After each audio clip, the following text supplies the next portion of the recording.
बहुत मेहरबानी जी।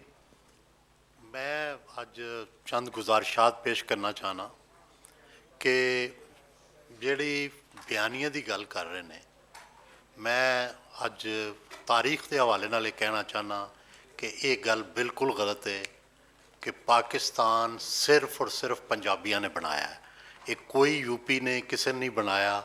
और यदी गवाही सर सिकंदर आज़ाद की विंस्टन चर्चिल नाल कायरा च होने वाली मुलाकात है, जिहड़ी सरदार शौकत हयात ने रिपोर्ट की अपनी किताब जिहदे च उन्हें चर्चिल ने कहा कि असी मुसलमानों नूं पंजाबियों दियां वो कुर्बानियां जिन्हां उन्हां जंग च दित्तियां ने उन्हां दी ब्लड मनी के तौर पर असी एक अलग मुस्लिम स्टेट बनावांगे।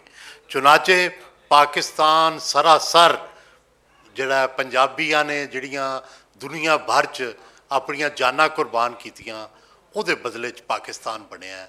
और कोई बाकी जो स्ट्रगल सी कोई नहीं सी। जिहड़ा कहंदे ने पंजाब दा कोई रोल नहीं पाकिस्तान बनाने च, पंजाब दा ही रोल है।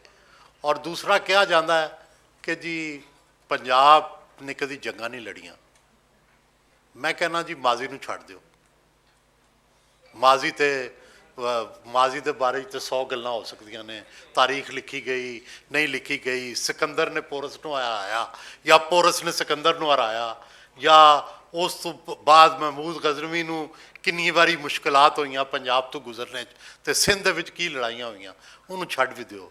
मैनूं तुसीं हालिया पिछले 100 साल दियां मैं सिर्फ लड़ाइयां दा हवाला देना, सिर्फ 100 साल।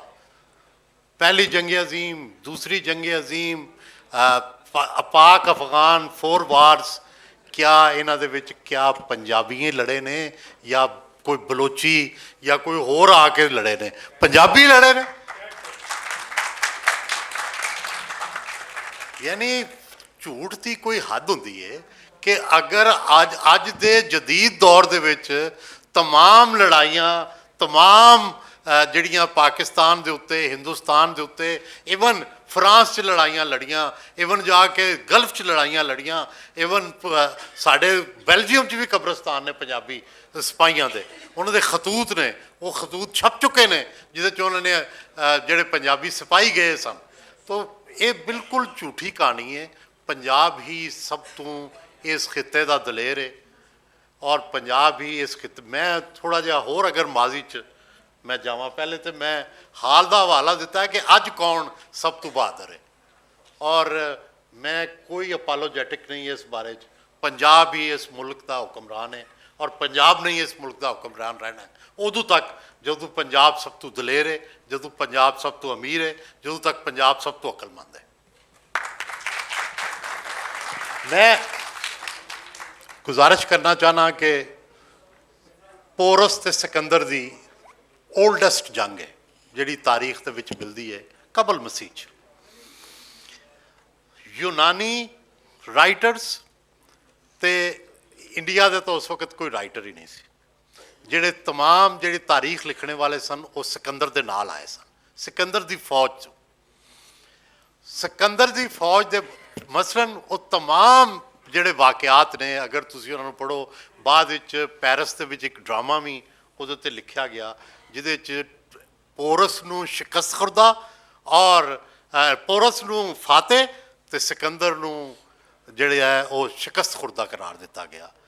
मैनूं ये दस्सिया जाए कि तमाम तारीख दे विच लिखिया है कि सिकंदर दा घोड़ा सी, उहदा नाम सी ब्यूसीफालस। ब्यूसीफालस नाम तो घोड़ा सी। इस यूनान की तारीख के विच सारे दुनिया नूं पता है। ब्यूसीफालस उत्थे दरिया के किनारे ते मरिया और फालिए च दफनाया गया है। फालस का ही नाम फालिया है, फालस।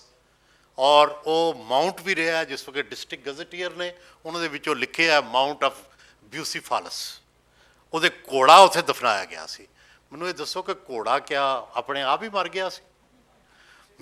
मैं पूछना चाहना कि सिकंदर अगर जित गया सी तो उन्हें दोबारा पोरस नूं क्यों हुक्मरान बना दिता सी? पोरस उहदे बाद भी हुक्मरानी करता रहा है और पोरस जिहड़ा है उहदे बाद भी हुक्मरान रहा है। सो तारीख नूं साडे हाँ बिल्कुल मसक किया गया।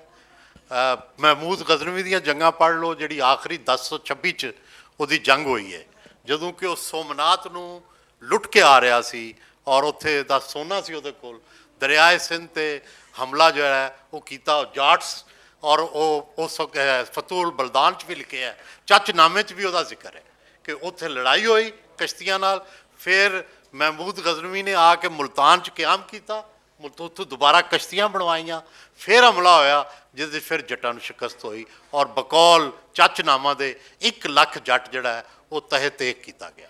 ਤੋ ਬੁਨਿਆਦੀ ਗੱਲ ਇਹ ਵੇ ਕਿ ਕਦੀ ਵੀ ਪੰਜਾਬ, ਕਦੀ ਵੀ ਮੈਂ ਨਹੀਂ ਕਹਿੰਦਾ ਕਿ ਅਸੀਂ ਹਮਲਾਵਰ ਰਹੇ ਹਾਂ, ਅਸੀਂ ਸਾਡਾ ਮਕਸਦ, ਅਸੀਂ ਇੱਕ ਕਾਰੋਬਾਰੀ ਰਾਹਦਾਰੀ ਵੀ ਰਹੇ ਹਾਂ, ਲੇਕਿਨ ਪੂਰੀ ਤਾਰੀਖ ਔਰ ਅੱਜ ਤੱਕ ਦੀ ਤਾਰੀਖ, ਅੱਜ ਤੱਕ ਤੇ ਫੌਜ ਦਾ ਮੇਜਰ ਹਿੱਸਾ ਅਗਰ ਪੰਜਾਬ 'ਚੋਂ ਹੈ ਤਾਂ ਪੰਜਾਬ ਬੁਜ਼ਦਿਲ ਕਿਸ ਤਰ੍ਹਾਂ? ਪੰਜਾਬ ਅਗਰ ਅੱਜ ਵੀ ਤਮਾਮ ਲੜਾਈਆਂ, 6 ਲੜਾਈਆਂ ਤੇ ਪਾਕਿਸਤਾਨ ਲੜ ਚੁੱਕਿਆ, ਵਾਰ ਇਕਾਨਮੀ ਦੇ ਉੱਤੇ ਮੁਲਕ ਚੱਲ ਰਿਹਾ, ਤੇ ਉਹ ਕੌਣ ਲੜਦਾ ਹੈ? ਪੰਜਾਬੀ ਲੜਦੇ ਨੇ ਨਾ। ਤੋ ਇਹ ਬਿਲਕੁਲ ਝੂਠੀ ਕਹਾਣੀ ਹੈ ਕਿ ਜੀ ਪੰਜਾਬੀ ਬੁਜ਼ਦਿਲ ਸਨ। ਹਾਂ, ਪੰਜਾਬੀਆਂ ਦਾ ਇੱਕ ਮਸਲਾ ਸੀ ਜਿਹੜਾ ਕਿ ਮੈਂ ਬਹੁਤ ਸਾਰੇ ਜਿਹੜੇ ਮੌਜੂਦਾ ਸਾਡੇ ਤਾਰੀਖ ਨਿਗਾਰ ਨੇ ਉਹਨਾਂ ਤੋਂ ਇਖਤਲਾਫ ਕਰਨਾ, ਜਿਨ੍ਹਾਂ ਦਾ ਇਹ ਖਿਆਲ ਹੈ ਕਿ ਜਿਹੜੇ ਮੁਗਲਾਂ ਦੇ ਖਿਲਾਫ ਸਨ ਔਰ ਅੰਗਰੇਜ਼ਾਂ ਨਾਲ ਮਿਲ ਗਏ ਉਹ ਕੋਈ ਗੱਦਾਰ ਸਨ। ਮੈਂ ਉਹਨਾਂ ਨੂੰ ਗੱਦਾਰ ਨਹੀਂ ਸਮਝਦਾ। ਅਸੀਂ ਇਸ ਪੰਜਾਬ ਨੇ ਕਦੀ ਮੁਗਲ ਦਰਬਾਰ ਨੂੰ ਮੰਨਿਆ ਹੀ ਨਹੀਂ। ਪੰਜਾਬ ਹਮੇਸ਼ਾ ਬਾਗੀ ਰਿਹਾ, ਚਾਹੇ ਉਹ ਕਿਸੇ ਵੀ, ਕਦੀ ਅਹਿਮਦ, ਕਦੀ ਉਹ ਜੋ ਹੈ ਜਹਾਂਗੀਰ ਦਾ ਬਾਗੀ ਰਿਹਾ, ਕਦੀ ਅਕਬਰ ਦਾ ਬਾਗੀ ਰਿਹਾ, ਕभी ਪੂਰੀ ਤਾਰੀਖ ਤੁਸੀਂ ਦੇਖੋ। ਔਰ ਫਿਰ ਰਣਜੀਤ ਸਿੰਘ ਜਿਹੜਾ ਸੀ ਉਹ ਵੀ ਮੁਗਲ ਦਰਬਾਰ ਦਾ ਬਾਗੀ ਸੀ।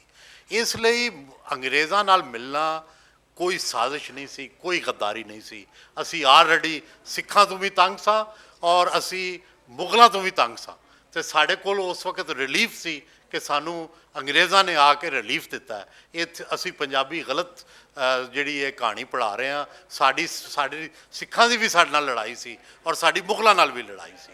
ਉਸ ਵਕਤ ਸਾਨੂੰ ਪਹਿਲਾ ਰਿਲੀਫ ਮਿਲਿਆ, ਮੈਂ ਸਮਝਣਾ। ਔਰ ਜਿਹੜੇ ਅਸੀਂ ਕਹਿੰਦੇ ਹਾਂ ਕਿ ਬਈ ਆ ਕੇ ਦਿੱਲੀ 'ਤੇ ਕਿਉਂ ਹਮਲਾ ਕੀਤਾ, ਦਿੱਲੀ ਆਖਰ ਕਿਹਨੇ ਫਤਹ ਕੀਤਾ? ਅੰਗਰੇਜ਼ਾਂ ਦੇ ਨਾਲ ਮਿਲ ਕੇ। ਇਹਦੇ ਬਾਰੇ 'ਚ ਸਾਰਿਆਂ ਨੂੰ ਅਸੀਂ ਕਹਿੰਦੇ ਹਾਂ ਸਿਕੰਦਰ ਹਯਾਤ, ਸਰਦਾਰ ਹਯਾਤ, ਹਯਾਤਾ, ਫਲਾਨਾ, ਟਿਵਾਨੇ। ਇਹ ਤਾਰੀਖ ਨੂੰ ਜ਼ਰਾ ਰੀਰਾਈਟ ਕਰਨੇ ਦੀ ਜ਼ਰੂਰਤ ਹੈ। ਪੰਜਾਬੀਆਂ ਦੀਆਂ ਕਿਹਦੇ ਨਾਲ ਲੜਾਈਆਂ ਹੋਈਆਂ ਨੇ ਉਹਦੀ ਵੀ ਜ਼ਰਾ ਬੈਕਗਰਾਊਂਡ ਦੇਖੋ ਕਿ ਇਹਨੂੰ ਸਿਰਫ ਧਰਮ ਦੀ ਬੁਨਿਆਦ ਦੇ ਉੱਤੇ ਔਰ ਸਿਰਫ ਮੁਗਲ ਐਮਪਾਇਰ ਦੇ ਨਾਲ ਆਪਣੀ ਵਾਬਸਤਗੀ ਦੀ ਬੁਨਿਆਦ 'ਤੇ ਨਾ ਚੈੱਕ ਕਰੋ। ਪੰਜਾਬੀਆਂ ਦੀ ਸੋਚ ਅਲੱਗ ਸੀ, ਸਾਡੀ ਆਈਡੈਂਟੀਟੀ ਅਲੱਗ ਸੀ। ਅਸੀਂ ਕਦੀ ਵੀ ਹਿੰਦੁਸਤਾਨ ਦਾ ਹਿੱਸਾ ਨਹੀਂ ਰਹੇ। ਅਗਰ ਹਿੱਸਾ ਰਹੇ ਹਾਂ ਤੇ ਅਸੀਂ ਇਹਦੇ ਦੇ ਹਾਕਮ ਰਹੇ ਹਾਂ। ਅਗਰ ਇਸ ਪੰਜਾਬ, ਇਸ ਮੁਲਕ ਦੇ ਵਿੱਚ, ਹਿੰਦੁਸਤਾਨ ਦੇ ਵਿੱਚ 2 ਵੱਡੇ ਹਾਕਮ ਹੋਏ ਨੇ, ਅਸ਼ੋਕਾ ਔਰ ਮਹਾਰਾਜਾ ਰਣਜੀਤ ਸਿੰਘ, ਔਰ ਦੋਵੇਂ ਜਿਹੜੇ ਸਨ ਉਹ ਪੰਜਾਬ ਦੇ ਹਾਕਮ ਸਨ। ਔਰ ਤੀਸਰਾ ਅਕਬਰ ਹੋਇਆ, ਔਰ ਤੀਸਰਾ ਅਕਬਰ ਬਾਦਸ਼ਾਹ ਹੋਇਆ ਜਿਹਨੂੰ ਮੁਗਲ ਆਜ਼ਮ ਕਹਿੰਦੇ ਨੇ। ਔਰ ਦਿਲਚਸਪ ਗੱਲ ਹੈ 15 ਸਾਲ ਉਹ ਵੀ ਲਾਹੌਰ 'ਚ ਰਹਿ ਕੇ ਬਾਦਸ਼ਾਹ ਰਿਹਾ ਹੈ। ਅਗਰ ਉਹ ਦਿੱਲੀ ਚਲਾ ਜਾਂਦਾ ਤਾਂ ਬਾਦਸ਼ਾਹ ਨਾ ਰਹਿੰਦਾ। ਮੇਰੇ ਕਹਿਣ ਦਾ ਮਤਲਬ ਇਹ ਹੈ ਕਿ ਸਾਰੀ ਜਿਹੜੀ ਸਟੇਬਿਲਿਟੀ ਹੈ, ਇਸਤਹਿਕਾਮ ਹੈ, ਉਹ ਹਮੇਸ਼ਾ ਪੰਜਾਬ ਨੇ ਦਿੱਤਾ ਹੈ। ਸਾਡੇ ਹਾਂ ਪੰਜਾਬ ਦੀ ਹਰ ਗੱਲ ਦੀ ਗਲਤੀ। ਮੈਂ ਇੱਕ ਵਾਰੀ ਤੁਹਾਨੂੰ ਛੋਟਾ ਜਿਹਾ ਵਾਕਿਆ ਸੁਣਾ ਕੇ ਫਿਰ ਮੈਂ ਜਨਾਬ ਚੰਦ ਸਾਹਿਬ ਦੀ ਤਰਫ ਵਧਾਂਗਾ ਕਿ ਮੈਂ ਨਵਾਬ ਅਕਬਰ ਬੁਗਤੀ ਸਾਹਿਬ ਨੂੰ ਮਿਲਣ ਗਿਆ। ਮੇਰੇ ਬੜੇ ਅੱਛੇ ਮਿਹਰਬਾਨ ਸਨ, ਮੈਂ ਮਿਲਦਾ ਰਹਿੰਦਾ ਸਾਂ, ਉਹਨਾਂ ਦੀਆਂ ਗੱਲਾਂ ਵੀ ਸੁਣਦਾ ਰਹਿੰਦਾ ਸਾਂ।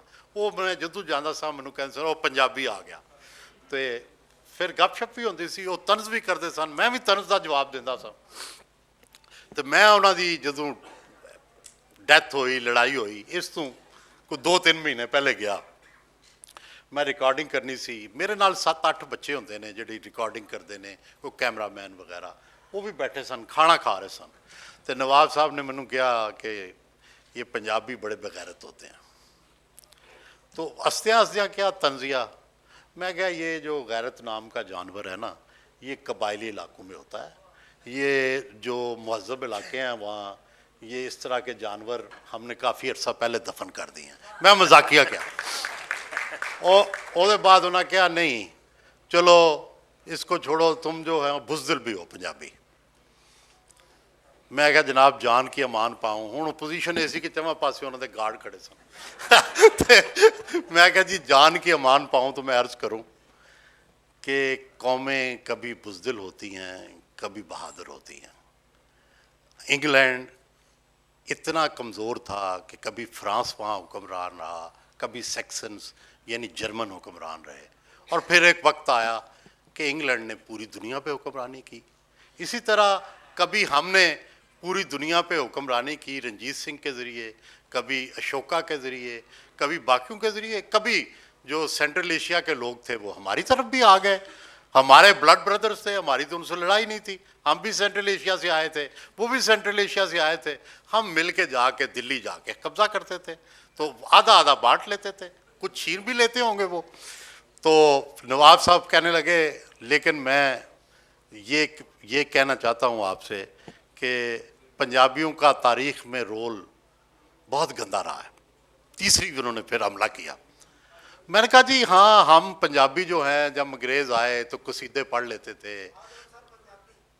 जी जी, ओ यार मैं एडी अच्छी नहीं बोलता। अच्छा, तो वो फिर मैं रुक रुक के बोलांगा तो मेहरबानी। अच्छा, तो अच्छा वो मैं उन्होंने अर्ज़ की थी कि जी गल ये वे कि असी ठीक है पंजाबियों ने कसीदे भी लिखे ने, तारीख दे विच मौजूद ने, सजादा नशीना ने सलामियां भी कीतियां ने, असी जागीरां भी लईयां ने, लेकिन साडा तारीफ का अंदाज़ बड़ा बावकार सी। जो तुसी बलोचा ने कीता है वो असी अज तक नहीं कीता, कि तुसी ते सारे बलोच सरदार टांगे च लग के ते तुसी सर करनल सेंडेमन नूं खिच्चिया सी, ते मैं क्या बुगती सरदार भी शामिल सी। ते अकबर बुगती साहब ने इंज मेरे हाल वेख्या, मेरा हाथ चुक फड़िया, kissed my hand and said you win. So बुनियादी गल है कि तारीख जिहड़ी हुंदी है ना, ਉਹਨੂੰ ਬਾਅਦ ਵਿੱਚ ਬਿਆਨ ਕਰਨਾ, ਉਹਦੇ ਔਸਾਫ ਤੇ ਉਹਦੀਆਂ ਖਾਮੀਆਂ ਬਾਅਦ 'ਚ ਕਈ ਉਹਦੇ ਸ਼ੇਡ ਹੋ ਜਾਂਦੇ ਨੇ, ਕਈ ਉਹਦੇ ਰੰਗ ਹੋ ਜਾਂਦੇ ਨੇ। ਸਵਾਲ ਤੇ ਵੇ ਕਿ ਅੱਜ ਹਾਲ ਤੋਂ ਲੈ ਕੇ ਪੂਰੀ ਤਾਰੀਖ ਦੇ ਵਿੱਚ ਪੰਜਾਬ ਕਿਹਦਾ ਜ਼ੇਰੇ ਨਗੀਨ ਰਿਹਾ? ਪੰਜਾਬ ਨੇ ਹੀ ਹਮੇਸ਼ਾ ਹੁਕਮਰਾਨੀ ਕੀਤੀ ਹੈ, ਔਰ ਜਾਂ ਅਗਰ ਕਿਸੇ ਕੋਈ ਹੋਰ ਹੁਕਮਰਾਨ ਰਿਹਾ ਤੇ ਅਸੀਂ ਉਹਦੀ ਹੁਕਮਰਾਨੀ ਮੰਨੀ ਨਹੀਂ।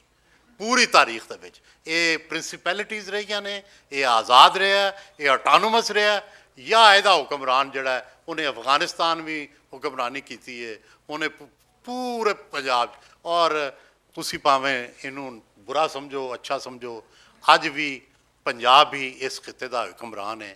पंजाब भी अज तक पूरे खिते नूं दी हुक्मरानी कर रहा है। असी इस्तेसाली समझो, सानू ताकतवर समझो, सानू बुरा समझो, सानू अच्छा समझो, असी ही फोर्स हाँ जिहड़ी इस मुल्क नूं इस खिते नूं चला रहे हैं और चलाते रवांगे। Thank you very much.